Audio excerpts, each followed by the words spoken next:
So me and my husband are in a huge fight right now. Oh, how original. Someone airing their dirty laundry on social media. He actually left, and he said he's going to stay gone until I get my act together. So I'm going to tell you what happened, okay? Okay. He works like 70 hours a week, okay? And I asked him if we can go out to eat. We went out to eat yesterday, and I asked him again if we can go out to eat again. He said that this can't be something we do on a routine basis. And I'm just like, why not? Well, I can think of multiple very good reasons why a person shouldn't make going out to eat on a regular basis a thing. But let's hear what they have to say. Why not? When you have the money to do it, and you make all that money, why can't we do that? And he says, because we're supposed to be saving. That's a reasonable response, and it sounds like they have their priorities where they should be. We're supposed to save? What are we investing in?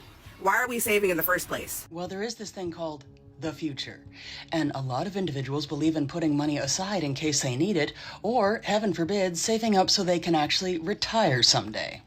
First of all, what I'm not going to do is sit here and allow someone to tell me what my money, that's my money too, because we're married. I'm not going to allow someone to tell me what my money is going to go towards. Well, it definitely sounds like someone should, because at least one person in that relationship is responsible enough not to think of just the here and now.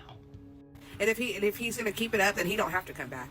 Right. So if they keep being responsible and forward-thinking, then someone doesn't want them around. I think they'd be better off.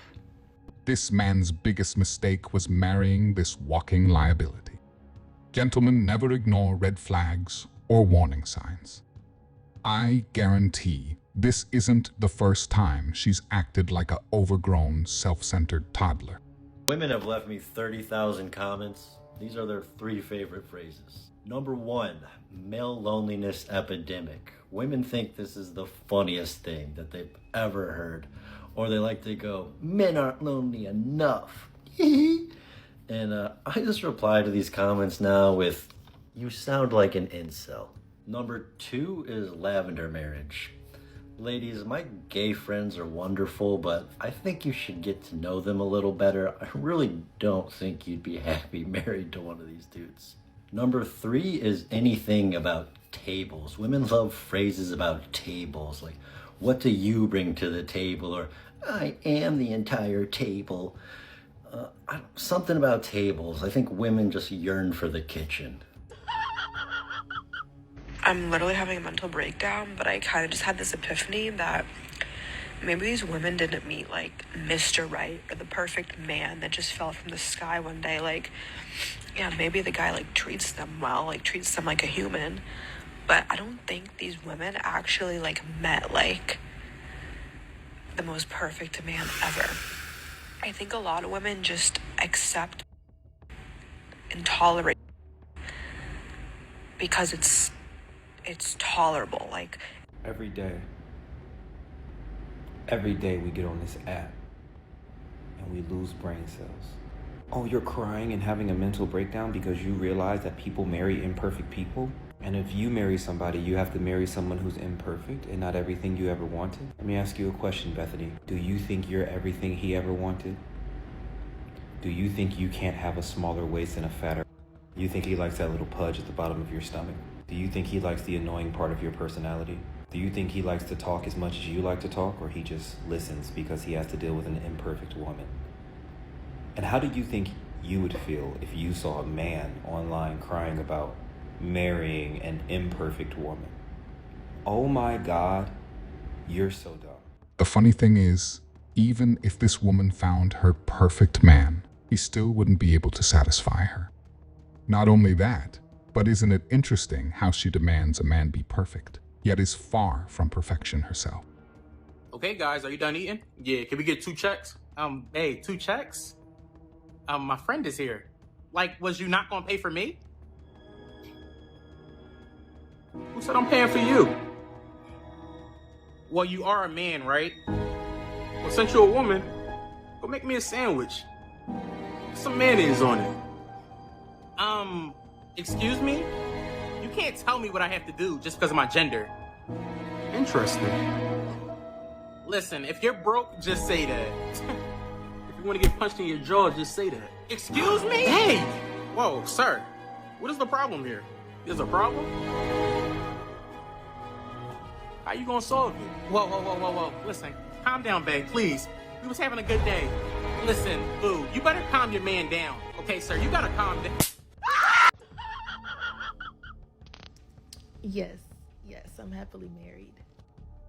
Okay, but does he serve you? Is he giving you everything that you need? Because happiness is not the only thing that matters. He could be absolutely perfect and still not be the perfect man for you.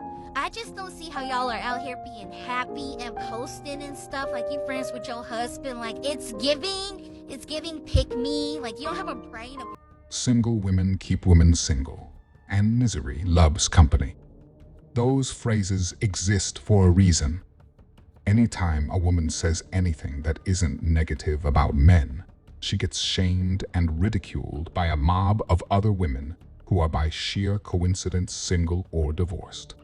My wife called me her practice husband in front of her friends, so I showed her what practice divorce looks like. I'd been married to Haley for 3 years. Decent marriage, or so I thought. I made good money, she'd quit her job a year after we got married to figure out what she really wanted to do, and I'd been supporting both of us ever since. Last Friday, she had her girlfriends over for dinner like she did every month. I cooked, served them, then went to clean up. That's when I heard my name and tuned in. Honestly, girls, Anthony's just my practice husband until I find someone better. I literally froze with a plate in my hand. Her friend asked what she meant by practice husband, and Haley started explaining how I was good for now because I paid all her bills and did the cooking, but she wasn't planning to stay with me forever. Said I was fine for practice, but not husband material long term. The problem was she couldn't leave me yet because I paid for everything. All three started laughing like it was the funniest thing ever. What hit me wasn't just what she said, it was how casually she said it, like obvious accepted fact. She wasn't confessing some secret, just stating the situation like commenting on the weather. After her friends left, I waited an hour before confronting her. When I asked about the practice husband comment, she acted confused at first. When I spelled it out, her whole demeanor changed. Oh, that. Yeah, I said that. Do you have a problem? Just like that. No apology, no explanation. That weekend was the longest 48 hours of my life. Haley acted completely normal while I sat there thinking about how she'd basically admitted to using me as a financial safety net. Monday morning, I called in sick and went to my lawyer. Best decision I ever made was insisting on that prenup 3 years ago. Haley hadn't been happy about it, kept saying it showed I didn't trust her. Turns out my paranoia was justified. The prenup was straightforward. Anything I owned before marriage stayed mine. Anything I earned during marriage stayed mine unless she could prove financial contribution. Since she'd quit working and hadn't contributed financially in 2 years, she had no claim to the house, savings, or car. I spent the week quietly preparing, moved money from joint accounts, changed passwords, updated contact information. Haley never noticed because she never paid attention to finances anyway. I had divorce papers drawn up Thursday, then I waited for the perfect moment. Saturday morning, as soon as she left for brunch with her girlfriends, I called to cancel her credit cards and froze our joint checking account. 30 minutes to cut off the financial pipeline. Around 1:30, my phone started buzzing. First text asking me to call the bank because her card got declined. Then increasingly frantic messages as she realized she couldn't pay for anything. Half an hour later, she came storming in, yelling about how embarrassing it was when her cards got declined, how her friend had to pay for lunch. I was sitting on the couch with divorce papers in my lap and boxes beside me. When she stopped yelling, I told her real calm, "Yeah, I canceled the cards because you don't need them anymore." That's when she noticed the papers and boxes. I handed her the divorce papers and explained this was her graduation from practice marriage. The look on her face was worth every penny I'd spent on her. Pure shock, then panic, then desperate backtracking. She tried every approach, claiming it was a joke, apologizing, getting angry, making it my fault. But the damage was done. I'd heard exactly what she thought of our marriage. When she tried to argue she couldn't be kicked out because it was her house too, I showed her the prenup. You could see her face change as she realized how screwed she was. She'd signed away any claim to everything. I gave her 2 hours to pack and get out. She tried crying, tried arguing, tried one last desperate plea. I told her she should have thought about that before calling me practice. Good on him for having a prenup.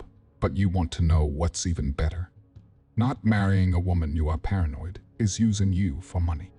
This goes back to my first statement of never ignoring red flags or warning signs. It simply is not worth the risk. If you have enjoyed the video this far and want to see more like it in the future, I would greatly appreciate it if you liked the video. Thank you. Women's rights, but we can't define what a woman is. But also men can be women. And no uterus, no opinion, but also men can get pregnant. Men are oppressing us, but also it's okay if biological men take over our spaces and our sports. Women are so over-sexualized in this culture, but it's empowering if women are the ones sexualizing them. And on that note, yes, oh my God, you explained that very perfectly. Especially the sexualizing part. That shit makes no sense to me. Hi guys, they're sexualizing us, but then you go to a rave. What literally? Have you seen what the women look like when they go to raves? They literally wear no clothing. I've seen a girl. I forget exactly what I saw it on. I think it was like on this platform or something else. And she's like, okay, get ready with me to go on a rave. She's literally wearing nothing. And most of the girls that go there wear nothing and then get mad when it gets theirs. Guys, you're wearing literally nothing. There's children around. Let me go out and wear nothing and just being my underwear. And let's see how you act with that. Yeah, you're probably not going to like it. You know, it makes no sense to me, especially with the OF girls and all this other kind of stuff. We talk about stop sexualizing women, but then you sexualize yourself and then you get mad when you're sexualized. I don't think that women should be sexualized, but also don't intentionally sexualize yourself because you're saying that men are sexualizing you. It makes literally no sense. If I make a post about women as a woman, why do women come in the comments talking about, oh, are you going to say this about men? Is that going to make what I said about women less relevant? No, because that's not how that works. And you know that's not how that works. So what are you talking about? Women who get the most hate from other women are women who are in relationships and marriages.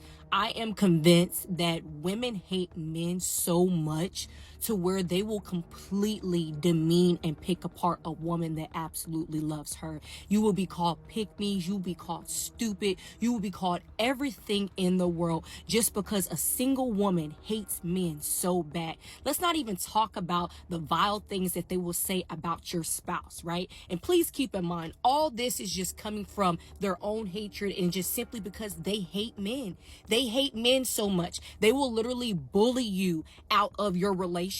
They will say the worst things possible to make you think that your man doesn't love you. Your man doesn't care about you. You need to go. You know, he's treating you wrong. He's cheating on you. They will say everything in the world, right? Look at the Halle Bailey and DDG situation. When she was with him, y'all completely picked that woman apart. Y'all completely said the worst vile things about her, all because she was with him. But then the moment the relationship ended, those same women that spoke vile about her are those same women that praised her.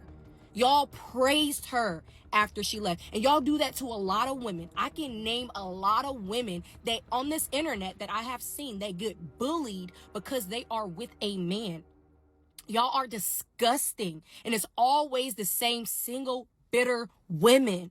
Always the same women. Y'all literally regurgitate the same exact thing. So anyways, I'm not even going to go down that rabbit hole, but I'm going to just say this.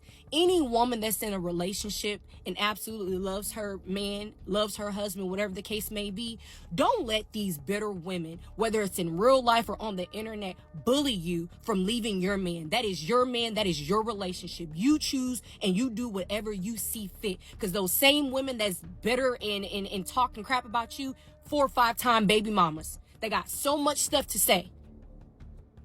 I digress. But anyways, single women keep women single, and women will literally bully you because you are happy, healthy, thriving in a relationship, all because they absolutely hate men. I'm not getting in this car until you come and open the door for me. I'm a lady. No, I get that, but you're already standing there now. It's not like I can, you know, I can, but you're there. So I'm just saying, since you're there, I've already opened it. Just get in. I don't touch doors.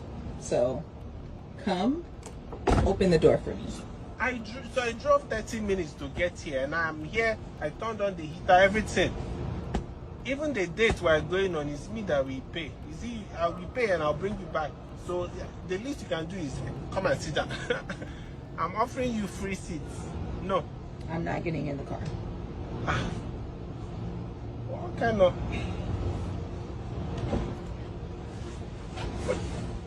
Thank you. This is not... This one is wahala. We've not even started. And you ever... Thank you for being a gentleman. You're ever this thing. It's just normal. Thank you.